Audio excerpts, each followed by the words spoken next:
স্বপ্নের বীজকণা। পাথরকে আমি বলি পাথর, আবার জলকে বলি জল। আমি বাস্তব মেনে চলি। আকাশের দিকে তাকাই, মুগ্ধ করে রামধনু আমায়।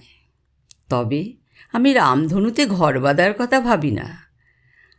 আমিও 7টি রঙের স্বপ্ন দেখেছি, কিন্তু রোমান্টিক নয়। এই স্বপ্ন আমার সারা জীবনের সাধনা।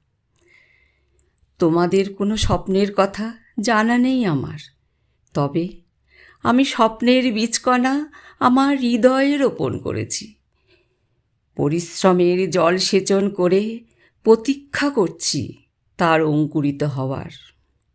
আশা করি বটবৃক্ষে পরিণত হবে আমার স্বপ্ন বিরাট পুরুষের বাহুর মতো। বিকশিত হবে আকাশ ছোঁয়া তার শাখা প্রশাখা, আশ্রয় নেবে পাখিরা। তাদের কণ্ঠে নদীর ধারা হয়ে ধ্বনিত হবে ঈশ্বরের গান।